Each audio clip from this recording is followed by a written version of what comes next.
On adore jouer aux jeux vidéo Pokémon. La série principale nous envoie dans une quête où tu participes à des championnats de combat Pokémon ou alors où tu sauvais ta région avec l'aide de tes Pokémon en allant casser la gueule aux grands méchants. Mais en attendant la sortie des épisodes de la série principale, Nintendo et Pokémon Company nous fait patienter avec des spin-offs.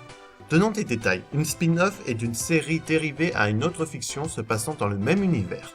Mais clarifions un point. Si les versions de rouge, verte et bleu au noir 2 et blanche 2, en passant par Emerald et les remakes, et bientôt X et Y, font partie de la série principale, beaucoup de gens croient que cette série se base uniquement sur ces jeux. Eh bien non, ce ne sont que les jeux portables qui font partie de la série principale, bien que ce soit les éléments clés, les 3 Pokémon Stadium dont celui sorti exclusivement au Japon, Pokémon Colosseum et Pokémon XT le Souffle des Ténèbres, ainsi que Pokémon Battle Revolution, sont considérés comme des jeux appartenant à la série principale. Alors, que reste-t-il ? Je ne vais pas vous parler de tous les spin-offs, mais seulement ceux que je considère assez bons pour être incontournables. Commençons par la plus vieille spin-off aussi loin que je me souvienne, Pokémon Trading Card Game sur Game Boy Color. Je ne suis pas un fan des jeux de cartes, mais forcé de reconnaître que ce jeu est bon.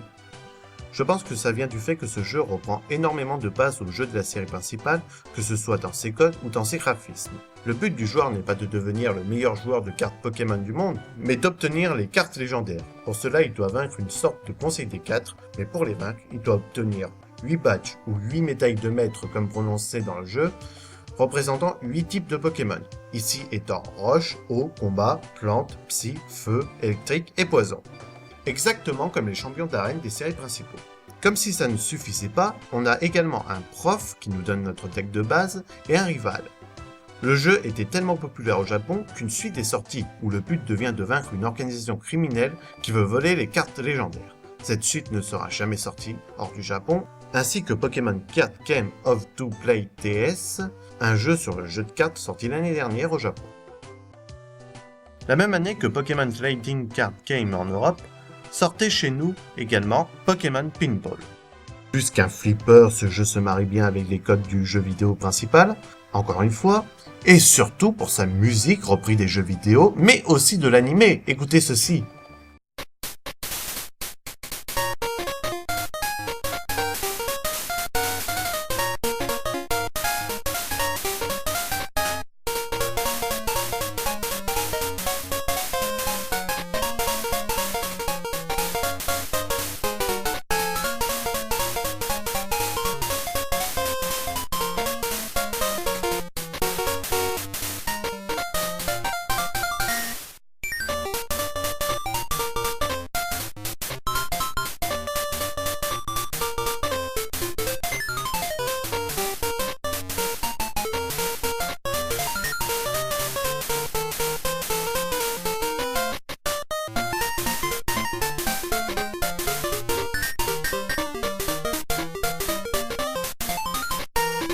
Eh oui, c'est la musique du premier opening japonais du dessin animé. Maintenant, je vais vous parler des meilleurs spin-offs de la série Hey You Pikachu sortie en France. Avant tout, je précise que ce sont des spin-offs qui ont pour but de divertir les enfants avec un Pikachu dans les personnages principaux. Le premier est Pokémon Channel sur GameCube. Ok, ce n'est pas un jeu d'aventure comme les autres, c'est un jeu où vous incarniez le présentateur d'une émission créée par le professeur Chen qui cherche à faire monter l'audience. Ce jeu est composé de mini-jeux et de dessins animés sur les frères Pichu. Mais reste assez distrayant, et c'est toujours intéressant de participer à la course à l'audience. Et puis ce jeu permettra aux joueurs de débloquer Shiraji pour les jeux Pokémon version Saphir et Ruby. Je vais maintenant vous parler de Poképark 2 au monde des rêves.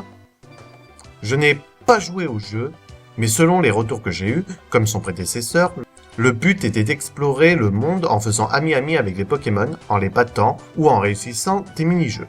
Là où le jeu est mieux que son prédécesseur, c'est avec une meilleure jouabilité, de meilleurs graphismes et de meilleure musique, ainsi qu'un meilleur scénario passionnant concernant Darkrai. Pour ne pas faire hurler les possesseurs, je ne vais pas m'aventurer à en dire plus, car je ne possède pas le jeu, mais si j'ai l'occasion d'y jouer, je le ferai promis. Maintenant parlons des spin-offs qui vous marquent le plus, je vais commencer par les Pokémon Rangers sur Nintendo DS. Une excellente spin-off où le but est de protéger l'environnement et le monde des Pokémon en utilisant une toupie pour contrôler les Pokémon. Contrairement à la série principale, on ne capture pas les Pokémon au sens propre du terme, mais on demande leur aide pour certaines actions où tel Pokémon pourrait sauver la situation et aider le Ranger à accomplir sa mission. Mais ce n'était pas que ça, il fallait aussi aider les Pokémon devenus fous furieux à cause des actions d'une organisation criminelle, et pour cela, il fallait prendre leur contrôle, ce qui suffisait à les calmer. Niveau jouabilité, il suffisait de faire suffisamment de cercles sur l'écran tactile pour contrôler un Pokémon. Si dans le premier opus c'était difficile ou une seule attaque suffisait à effacer 20 tours de toupie de suite, à partir du deuxième opus, c'est devenu beaucoup plus facile. Non seulement nous pouvions lever le stylet pendant 2 secondes pour souffler un peu, mais en plus grâce à un grade supérieur, nous pouvions multiplier le nombre de tours que nous faisions.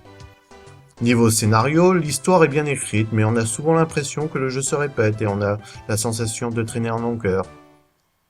Les jeux possédaient également ses propres starters.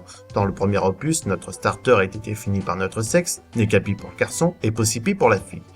Même si le concept était original, on n'avait pas l'impression d'avoir le choix du starter.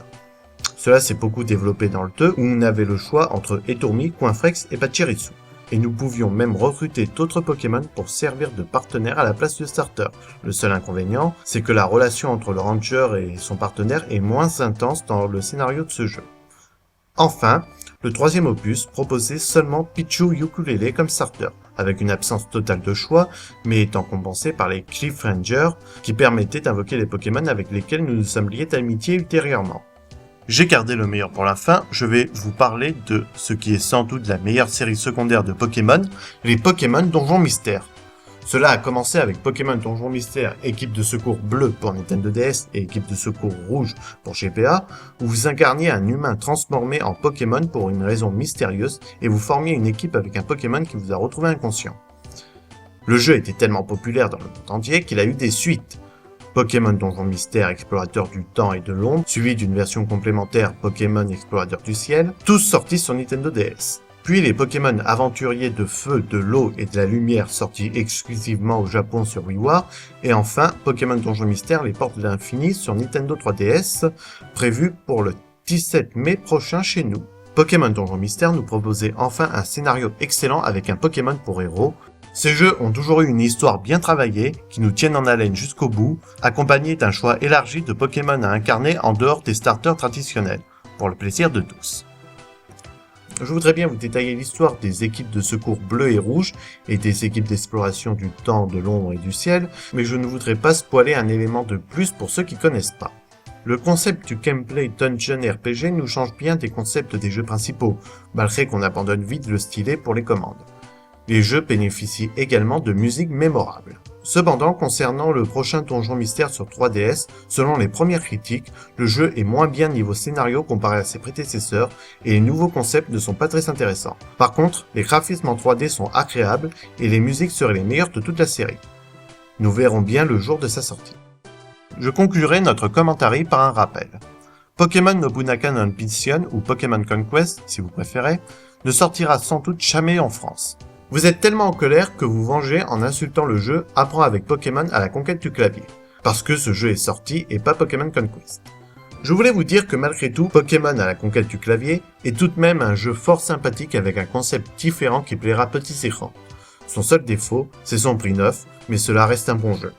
C'est tout ce que j'avais à dire. Ces jeux ne font pas partie de la série principale, mais ce sont des spin-offs incontournables que je recommande à tout fan de Pokémon d'essayer. Au moins, cela vous permettra de vous divertir en attendant plus d'infos sur Pokémon X et Y. Restez connectés et à très bientôt sur Eternia.